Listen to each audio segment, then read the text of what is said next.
వీళ్ళిద్దరి మధ్యలో ప్రేమ న్యాచురల్గా ఏం కలగలేదు. Clear cut domestic violence, dowry harassment, death case. ఇప్పుడు అందరూ అందుకే చంపాడని మీరు వద్దన్నా కాన్షియస్లీ సబ్ కాన్షియస్లీ యాక్సెప్ట్ చేసి ఇదే నిజం అనుకుంటారు. కానీ జరిగింది పర్సనల్ లైఫ్ మొత్తం మీడియాలో పెట్టేసింది మేడం, అందుకే చంపేశాడని అనుకుంటారు. నిజంగా జీవితం మొత్తం 4 గోడల్లో జరిగే సంసారం బయట పెడితే చచ్చే వరకు వచ్చే ప్రాబ్లమ్స్ కూడా బయట పెట్టాలి. అమ్మాయి మూమెంట్స్ అనేది రిస్ట్రిక్ట్ చేశాడు. చాలా క్రాఫ్ట్ గా వెల్ ప్లాన్డ్ గా మర్డర్ చేశాడు. యూట్యూబర్ వైష్ణవి హత్య కేసులో తన భర్త అయినటువంటి హరిబాబుని పోలీసులు ఇప్పటికే అరెస్ట్ చేశారు. తనకి సంబంధించినటువంటి పోస్ట్ మార్టం రిపోర్టును కూడా విడుదల చేయడం జరిగింది. అయితే ఈ కేసులో హరిబాబుకి ఎలాంటి కేసులు నమోదు చేశారు, తనకి ఎలాంటి శిక్ష పడబోతుంది అని తెలుసుకుందాము.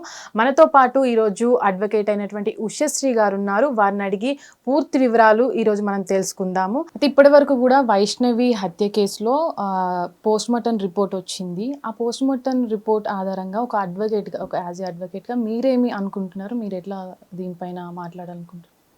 అంటే మనం ఓవరాల్గా కేస్ ఫ్యాక్ట్స్ని బట్టే మాట్లాడాలి వాణి. ఇక్కడ మనకు పోలీస్ వారు ఇచ్చిన రీసెంట్ ఒక వీడియోలో it is very clearly mention, కత్తి, ఆ అబ్బాయి వేసుకున్న డ్రెస్సు ఎక్కడో తీసుకెళ్ళి దాచాడు, అవన్నీ దొరికాయి అని చెప్పి.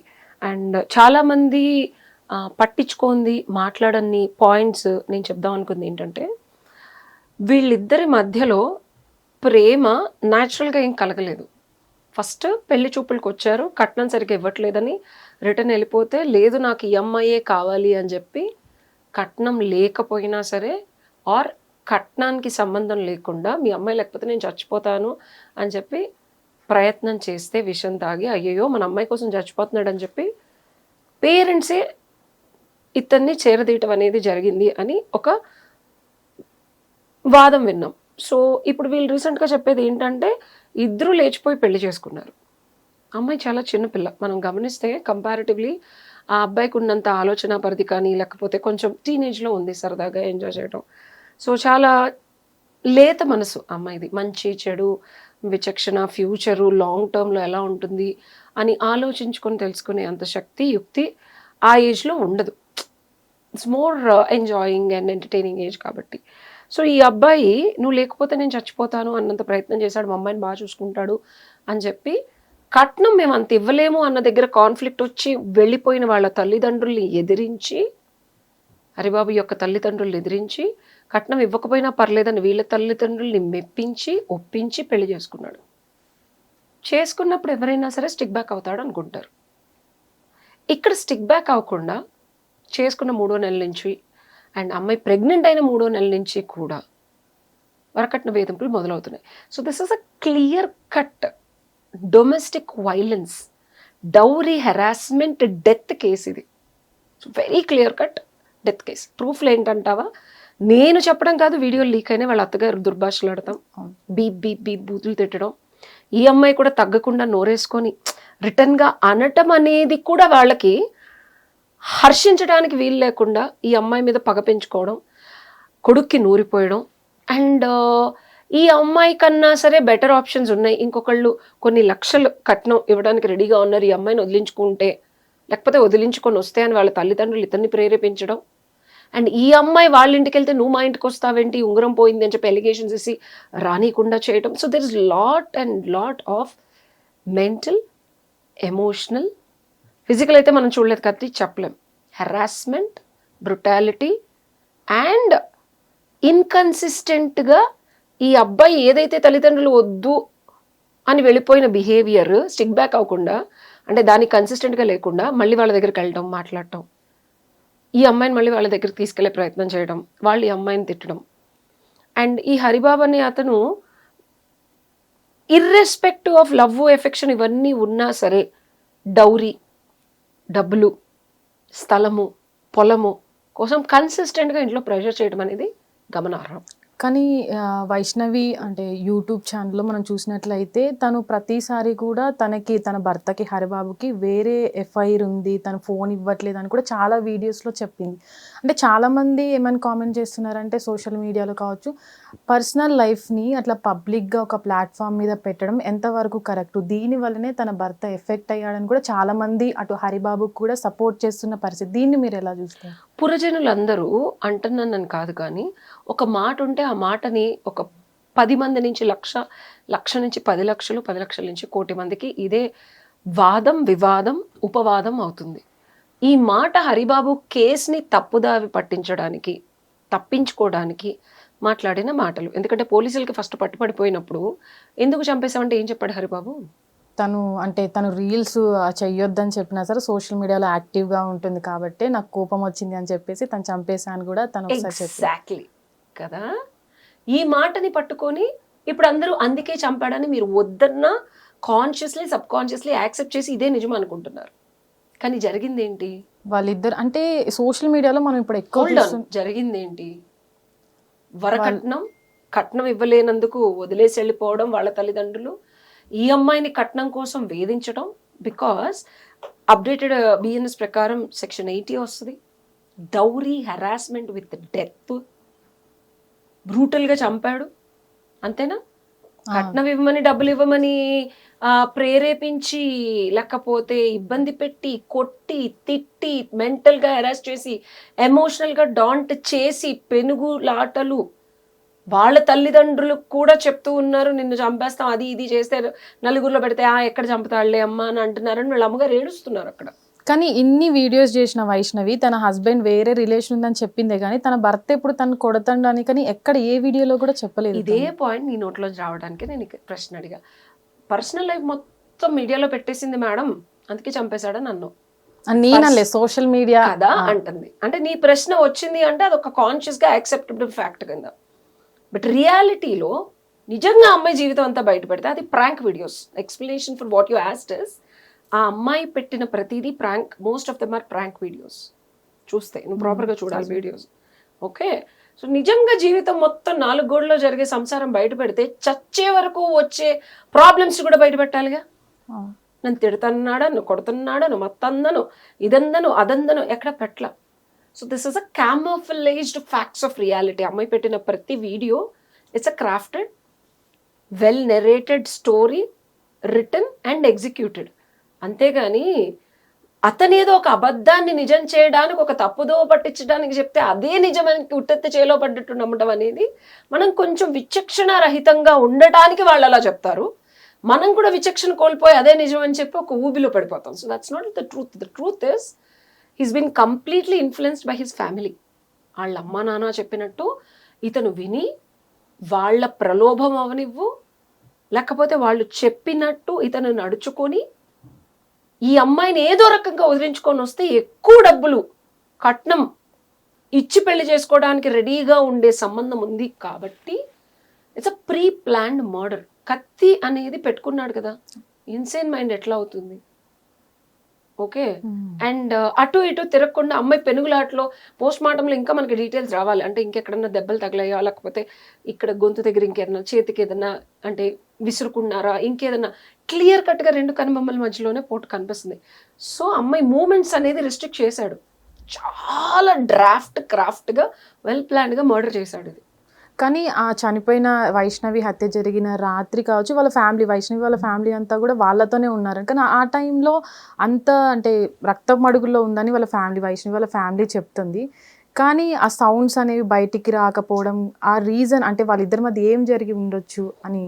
సౌండ్స్ అదే చెప్తున్నాను, ఇన్సేన్ మైండ్, నాకు ఇప్పుడు బుర్ర పని చేయట్లేదు, నేను తినలేకపోతున్నాను, నాకు పిచ్చుంది, నాకు శిక్ష తగ్గించండి అనే అతను అంత కోల్డ్ బ్లడెడ్ మర్డర్, రక్తపు మడుగులో పడిపోయిన ఒక శవం పక్కన కూడా అతను కూర్చోగలిగి, ఎంత సైకో, ఎంత క్రిమినల్, ఎంత దారుణమైన యాటిట్యూడ్, అండ్ మోర్ ఓవర్ ఎంత ధైర్యంగా ఉంటే చనిపోయిన శవం పక్కన నువ్వే చంపేసి how can you sit there? ఎంత ప్లాన్ చేయకపోతే సౌండ్స్ కూడా బయటికి రావు. ఇంటి పక్కన కూడా కాదు, ఇంట్లోనే పక్క రూమ్లో ఉన్న పేరెంట్స్కి కూడా వినిపించకుండా జరిగింది మర్డర్ అంటే, ఇప్పుడు అమ్మాయి కాన్షియస్లో ఉందిరా, ఉంది అంటే అరుస్తుందా? సౌండ్స్ వస్తాయా? ఆ అమ్మాయికి చాలా బలం ఉందని చెప్తున్నారు. అవును. ఇసిరేస్తుందా, కొడతదా, గలాటా చేస్తుందా, పారిపోవడానికి ట్రై చేస్తుందా, డోర్లు బద్దలు కొడుతుందా? చచ్చిపోయే స్టేజ్కి వస్తే ఎవరైనా మనిషి ఫ్లైట్ అండ్ ఫైట్ మోడ్కి వెళ్తాడు. Any human or any living being as a matter of fact. ఒక సింహం నిన్ను తరుముతూ ఉంది అంటే ఒక జింక ఎట్లా పరిగెడుతుంది? ఎలా పరిగెడుతుంది? వేగంగా. పెనుగులాట లేదు అక్కడ, సౌండ్స్ లేవు. దట్ ఇట్ సెల్ఫ్ షోస్ వాడు ఎంత వెల్ ప్లాన్డ్గా ప్రాపర్గా డిజైన్ చేసి ఫస్ట్ సౌండ్స్ని తగ్గించడానికి ఏమేం చేయాలో అవన్నీ, ఎందుకంటే కాంపౌండర్ కదా. సో మరి దానికి ఏం చేశాడనేది మనకి సాక్ష్యాధారాలు లేకుండా మాట్లాడకూడదు. కానీ ఒక హ్యూమన్ చంపే స్టేజ్కి వచ్చినప్పుడు రెసిస్ట్ చేసి అరిచి గీ పెట్టి మొత్తుకొని డోర్లు బద్దలు కొట్టి బయటకు వెళ్ళడానికి అయితే డెఫినెట్గా ట్రై చేస్తాడు. ఈ అమ్మాయి 10 రెట్లు చేస్తుంది. అమ్మాయికి ఉన్న నోరుకో, లేకపోతే ఆరగెన్స్కో, లేకపోతే ఆ ప్రెగ్నెన్సీ మూడ్ స్వింగ్స్కో ఎవ్రీథింగ్ విల్ కంబైన్ కదా. ఇంకెంత బ్రూటల్ మర్డర్ చేశాడు ఇతనికి, ఎంత అంటే కఠిన కారాగార శిక్ష కన్నా జనాలు కోరినట్టు ఉరి శిక్ష వెయ్యమని మనం కోర్టు వారిని లేకపోతే జనాల నోట్లోంచి సిఫార్సు చేయడానికి బిగ్గెస్ట్ రీజన్ ఏంటో తెలుసా? అమ్మాయి ప్రెగ్నెంట్. ఎంత నీచం, నికృష్టం, దరిద్రం అసలు. ఆడు మనిషినా కడుపుకు అన్నమే తిన్నాడు, గిడికన్నం బిడ్డే కదా. చిన్న పిల్ల, ఆ పిల్ల తెలుసో తెలియకో ఏదో చేస్తుంది. అంటే డబ్బుల కోసం కడుపులో బిడ్డున్న ప్రెగ్నెంట్ విమెన్ కూడా చంపేసి ఆ వీడియోలు చేస్తుంది. నేను అందుకే చంపేశాను అంటే, వీడియోలు చేస్తే నీకు కుక్ ఉందిరా, మనకి సందులో కుక్ ఉందనుకో, ప్రెగ్నెంట్గా ఉంటే మనమే పాలో బిస్కెట్లో పెడతాం. కుక్క రోడ్డు మీద ఎవరు దగ్గరికి తీయని ఒక రోడ్డు మీద ఊర కుక్కకు కూడా మనం దాన్ని వెళ్ళి చంపుతామా? ఎంత కక్ష, ఎంత కసి, దాని మీద ఎంత కసి తీర్చుకోవాలని ఉంటే నీకు ఒక కుక్క మీద అంత ద్వేషం వస్తుంది? ఒక మనిషి మీద వాడు తెచ్చుకున్నాడా లేకపోతే ఇంకెవరన్నా ఇంకేం చెప్పారు? ఇందులో ఇతనేనా మర్డర్ చేసింది? ఈ మర్డర్ వెనకాల ఇంటెన్షను, ప్లాను, యాక్షన్ ఇతను చేస్తే ఎగ్జిక్యూషన్కి కావాల్సినవన్నీ ఎవరు సమకూర్చారు? ఆ కత్తి ఎక్కడ కొన్నాడు? ఎక్కడి నుంచి తీసుకొచ్చాడు? ఎవరు అందించారు? ఆ బెడ్రూమ్లోకి ఎలా తీసుకెళ్ళి పెట్టాడు? ఎప్పుడు పెట్టాడు? అమ్మాయి సౌండ్ చేయకుండా ఎలా ఆపగలిగాడు? అండ్ ఎలా చంపితే మళ్ళీ బయటికి కూడా ఆ అమ్మాయి సౌండ్స్ చేయకుండా, అంటే మళ్ళీ బతికి బట్టెక్కకుండా బిడ్డ అమ్మాయి ఎలా చచ్చిపోతారు? ఎలాంటి పాయింట్లో కొట్టాలి, ఎలా కొట్టాలి, ఎంత టైంలో కొట్టాలి, ఎక్కడ కొట్టాలి, దాన్ని ఎలా మాప్ చేయాలి? ఎంత ధైర్యం ఉంటే రక్తపు మడుగులో అమ్మాయిని వదిలేసి వెళ్ళిపోతాడు? అందట్టు పొద్దున వరకు వెళ్ళలేదంట. అంటే వాడు అంత మెంటల్ స్టెబిలిటీతో, ఎబిలిటీతో ఆ శవం పక్కన కూర్చోగలిగాడు. కానీ ఈ మధ్య మనం ఎక్కువగా సోషల్ మీడియాలో మనం ఎక్కువ చూసినట్లయితే సోషల్ మీడియా ఇన్ఫ్లుయెన్సర్ల మధ్యనే ఇలాంటి గొడవలు, ఇలాంటి హత్యలు అనేవి చాలా ఎక్కువగా మారుతున్నాయి. దీనికి రీజన్ ఏమంటారు? అంటే అమ్మాయి అబ్బాయి ఇద్దరు సోషల్ మీడియాలో ఉంటున్నారు, యూట్యూబ్లో వ్లాగ్స్ చేసి అప్లోడ్ వాళ్ళ పర్సనల్ ఇష్యూస్, ఇప్పుడు వైష్ణవి కేసులో కావచ్చు. దీనికి మెయిన్ రీజన్ ఏమనుకుంటున్నారు? ఇలాంటి వాళ్ళకి, జనాలకి అవి కనిపిస్తున్నాయి, తెలుస్తున్నాయి. సోషల్ మీడియాలో లేని వాళ్ళకి ఏమీ జరగట్లేదు అంటే మీకు తెలియట్లేదు, అంతే తేడా. అవి బయటకు రావట్లేదు. యాజ్ అన్ అడ్వకేట్గా day in day out we see lot of cases. మీడియాలో రాలేదు, జనాలకి తెలియలేదు కాబట్టి అన్యాయం జరగట్లేదు, చావులు జరగట్లేదు అంటే మిథ్య. అమ్మాయిలు కుక్కర్లో పెడుతున్నారు, డ్రమ్ముల్లో పెడుతున్నారు అంటే నేను చాలా వీడియోస్లో చెప్పాను. There are lot of men. Dowry deaths ఇంకా ఉన్నాయి. మెంటల్ హెరాస్మెంట్ ఇన్ మ్యారేజ్ ఇంకా ఉంది.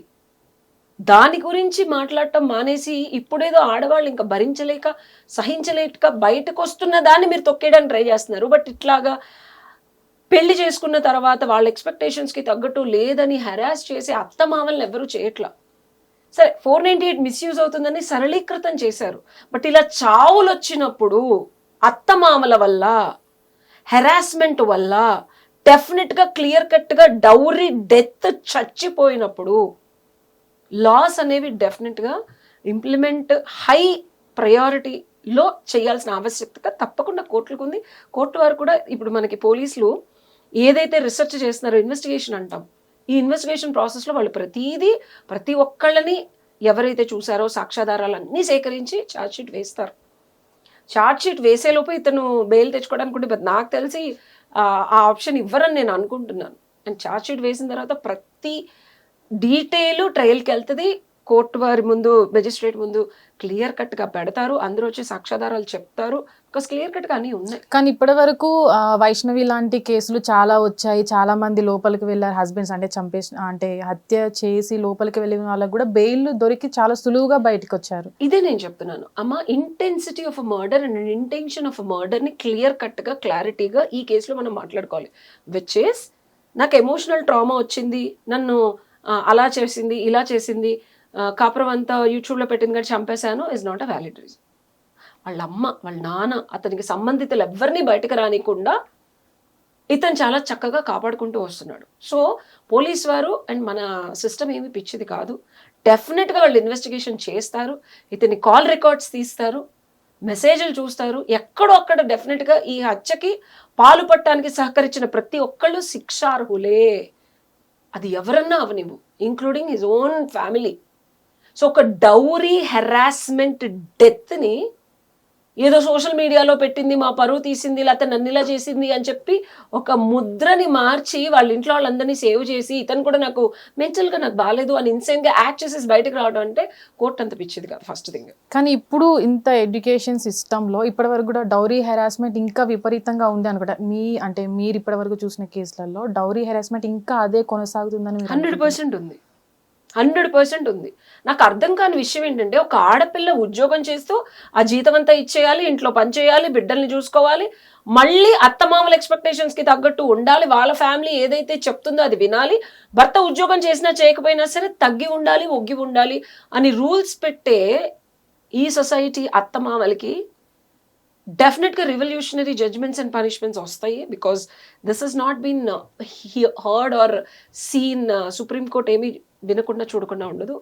We will definitely get an updated judgment soon, where ఇంకొకసారి ఇప్పుడు రీసెంట్ జడ్జ్మెంట్ వచ్చింది, ఇంట్లో మేడ్ని తీసుకోలేదు మీరు, ఆవిడ వండి పెట్టి అంట్లు తోమడానికి మీరు కూడా షేర్ చేసుకోవాలని. సో అదొక డిఫాల్ట్, ఇంట్లో వంట చేయట్లేదు, బట్టలు ఉతకట్లేదు, ఇల్లు సర్దట్లేదు అనే కాన్స్టెంట్ కంప్లైంట్ అత్తమామలు చేసేదానికి ఇది ఒక దిక్సూచి. వాళ్ళు అంటే కూడా వాళ్ళని కూడా తీసుకెళ్ళేసే సిచ్యువేషన్స్. అట్లనే అసలు డౌరీ తీసుకోవడమే తప్పు, డౌరీ హెరాస్మెంటే ఇది నెక్స్ట్ లెవెల్, ఇది ఇంకా నెక్స్ట్ బిగిస్తారు కోర్టు వారు. అంటే ఇప్పటివరకు జనాల్లో ఉన్న ఆలోచన ఏంటంటే ఇలాంటివి జరుగుతాయి, చాలా మంది లోపల జైలుకి వెళ్తారు, త్వరగా బయటికి వస్తారు, న్యాయం అనేది తొందరగా దక్కట్లేదు అనేది ఒక జనాల్లో ఉన్న ఆలోచన. దానికి మీరేం సమాధానం?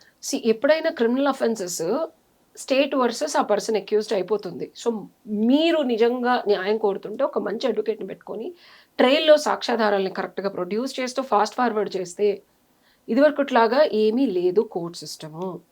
ట్రయల్ అనేది మనం తొందరగా క్విక్ డేట్స్ని రిక్వెస్ట్ చేసి జడ్జి గారిని, మాకు ఈ బాధ ఉంది, మాకు న్యాయం జరగాలి అని చెప్పి సరైన అడ్వకేట్ని పెట్టుకుంటే, ఇప్పుడు చెట్టు కింద ప్లీడరు వర్సెస్ ఇప్పుడు RMP doctor versus government hospital versus ఒక చిన్న hospital versus speciality hospital versus multi speciality hospital versus biggest international hospital, తేడా ఉందా?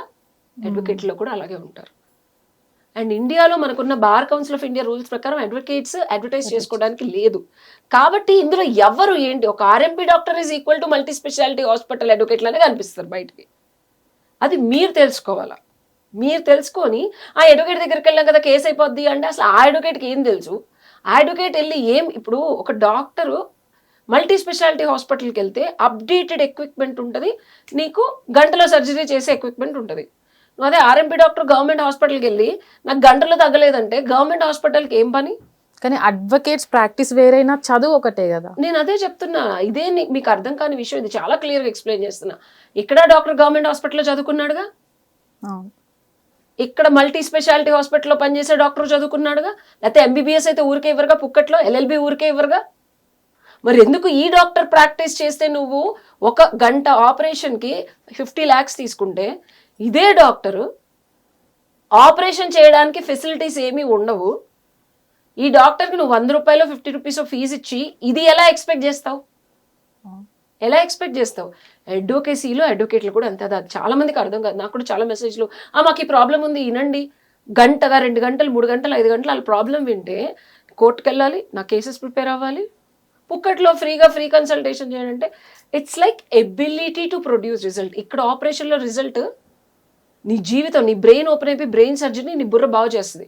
నువ్వు గవర్నమెంట్ డాక్టర్ దగ్గరికి వెళ్ళి నా బుర్ర ఓపెన్ అయిపోయింది నాకు సర్జరీ చేయండి అంటే అసలు ఆడు ఎందుకు చేస్తాడు? ఫస్ట్ థింగ్, డబ్బులు అక్కడ గవర్నమెంట్ ఇస్తుంది, 1,00,000 మంది ఉంటారు. Okay, and more over responsibility ఉన్నా లేకపోయినా ఇక్కడ యాటిట్యూడ్ ఆఫ్ డాక్టర్ ఎలా ఉంటుంది, ఇక్కడ ఎలా ఉంటుంది. సో సేమ్ థింగ్ ఎడ్యుకేసీలో కూడా ఉంటుంది. అది మీకు తెలియకపోవడం అనేది చాలా దౌర్భాగ్యం. అంటే తెలియకపోవడం అంటే మనం తెలియకపోవడం పక్కన పెడితే తెలియకపోవడమే అంటే తెలియకపోవడం అంటే ఆ చదివే వాళ్ళకి మాత్రమే తెలుస్తుంది కానీ బయట ఉన్న సొసైటీకి అక్కడ ఎగ్జాక్ట్ గా కోర్టులో ఏం జరుగుతుందో బయట మనకు కోర్టులో ఏం నీకు లోపల ఆపరేషన్ లో బుర్ర ఏ నరుకి తీసుకెళ్లి ఏ నరుకి కొడుతున్నాడో మీకు తెలియక్కర్లా. కొన్ని న్యాయస్థానాలు కొన్ని కేసులు సుమోటోగా తీసుకొని అంటే విచారణ జరిపిస్తాయి అన్నమాట. సో ఇట్లాంటి కేసులు అంటే వైష్ణవి లాంటి కేసులు ఏవైతే ఉంటాయో వాటిని కూడా అట్లనే తీసుకొని చేయడం అంటే కుదరదు. అంటే మీకు తెలిసిన దాన్ని బట్టి మీడియాకి వచ్చిన ప్రతి కేసుని తీసుకొని చేయాలని లేదు, అదే చెప్తున్నా. ఏ కేసుని చేయాలి అనేది అర్హతని అది గెలుచుకోవాలి ఆ కేసు, దెన్ డెఫినెట్గా ఇట్ కెన్ బి డన్. అంటే ఇప్పుడు వైష్ణవి తన కేసులో మనం చూసినట్లయితే తను వీడియోలలో కూడా చాలాసార్లు తన హస్బెండ్ గురించి చెప్పడమే జరిగింది, కానీ తన ఫ్యామిలీ అంటే తన ఫ్యామిలీ మీద తన అత్త గురించి తన ఆడియో లీక్, తను చనిపోయిన తర్వాత ఆడియో లీక్ అయింది, కానీ తన అత్తమామ గురించి కానీ హెరాస్ చేశారని ఎక్కడా కూడా చెప్పలేదు. పాయింట్ నేను నొక్కి వక్కాడిస్తున్నా. సోషల్ మీడియాలో పర్సనల్ లైఫ్ పెట్టడం వల్లే అమ్మాయి జీవితం ఎంతవరకు వచ్చింది, చచ్చిపోయింది, చంపేశాడు అంటున్నారు. ఆ అమ్మాయి తన పర్సనల్ లైఫ్ ఎక్కడా పెట్టలేదు. కంటెంట్ కోసం ఏం చేయాలో మీడియాలో ఒక ఇన్ఫ్లుయెన్సర్గా ఏం మాట్లాడాలో అదే మాట్లాడింది, క్యూరేటెడ్ కంటెంటే. కానీ ఎక్కడ అమ్మాయి పర్సనల్ లైఫ్ కానీ అమ్మాయి ఎమోషన్స్ కానీ అమ్మాయి ఫీలింగ్స్ కానీ అమ్మాయిని ఎవరు ఏం చేస్తున్నారని కానీ ఎక్కడా లేదు. అది ఉంటే కనుక ఈ పాటికి వెళ్ళి వాళ్ళ అత్త మామని కొట్టేసేవాళ్ళు, కానీ వీళ్ళమ్మా నాన్న వీళ్ళన్నలే. ఫైనల్ గా అంటే వైష్ణవి కేసు మీద మీరు ఏం చెప్తారు? Vaishnavi case is a brutal harassment and dowry death from husband and his family. Section BNS sections వస్తాయి, ఈటీ వస్తుంది, 498 పాత 498 ఇప్పుడు 85 ఈ సెక్షన్స్ అన్నీ వస్తాయి. It's a clear cut dowry harassment death ఇది, and a murder, pre planned murder. దీనికి సంబంధించిన ఇంప్రిజన్మెంట్స్ వాడికి కావాల్సిన అన్ని రకాలుగా ఎలా చేయాలో అలా చేసేసిన తర్వాత సరదాగా తప్పించుకుందామంటే అయితే కుదరదు. Including his family are held responsible for the death. అందరికీ శిక్ష పడుతుంది కూడా. బికాస్ ఫ్యాక్ట్స్ ఇన్వెస్టిగేషన్ అయితే ప్రాపర్గా పోలీస్ వారు దీన్ని చక్కగా ఛార్జ్ షీట్ వేస్తారు, అందరూ వస్తారు, సాక్షులు కూడా డెఫినెట్గా చూసిన వాళ్ళందరూ చెప్తారు కదా. ట్రయల్ ఫాస్ట్ ఫార్వర్డ్ చేసి డెఫినెట్గా శిక్ష అయితే పడుతుంది. ఓకే, థ్యాంక్ యూ అండి, thank you. Hit TV app, ఇందులో short news, live news, entertainment shows, movies, digital magazines తో పాటు మీ జిల్లా వార్తలను కూడా ఫ్రీగా చూడొచ్చు. ఇంకెందుకు ఆలస్యం, వెంటనే హిట్ టీవీ యాప్ ని డౌన్లోడ్ చేసుకుని ఫ్రీగా ఎంటర్టైన్మెంట్ పొందండి. Hit TV app. Hit TV app. Please download hit TV app. Hit TV app ని ఫ్రీగా డౌన్లోడ్ చేసుకొని ఎంజాయ్ చేయండి. మీకు నచ్చిన ఎంటర్టైన్మెంట్ కోసం హిట్ టీవీ యాప్ ని ఫ్రీగా డౌన్లోడ్ చేసుకొని ఎంజాయ్ చేయండి. హిట్ టీవీ యాప్ ని డౌన్లోడ్ చేసుకుని ఆస్వాదించండి, ఆశీర్వదించండి. ఇంతమంది సెలబ్రిటీలు హిట్ టీవీ యాప్ ని డౌన్లోడ్ చేసుకోండి అని చెప్తున్నారంటే ఎంత మంచి యాప్ ఆలోచించండి. అమెరికా అమెరికా అమెరికా అమెరికాలో చదవాలనుకునే వాళ్ళకి విశ్వసనీయమైన పేరు మన శౌర్య కన్సల్టెన్సీ. UK లో 1 year masters, UK లో 1 year masters, 2 years work permit up to 5 years visa. Contact Saurya Consultancy. Contact 89851 89851.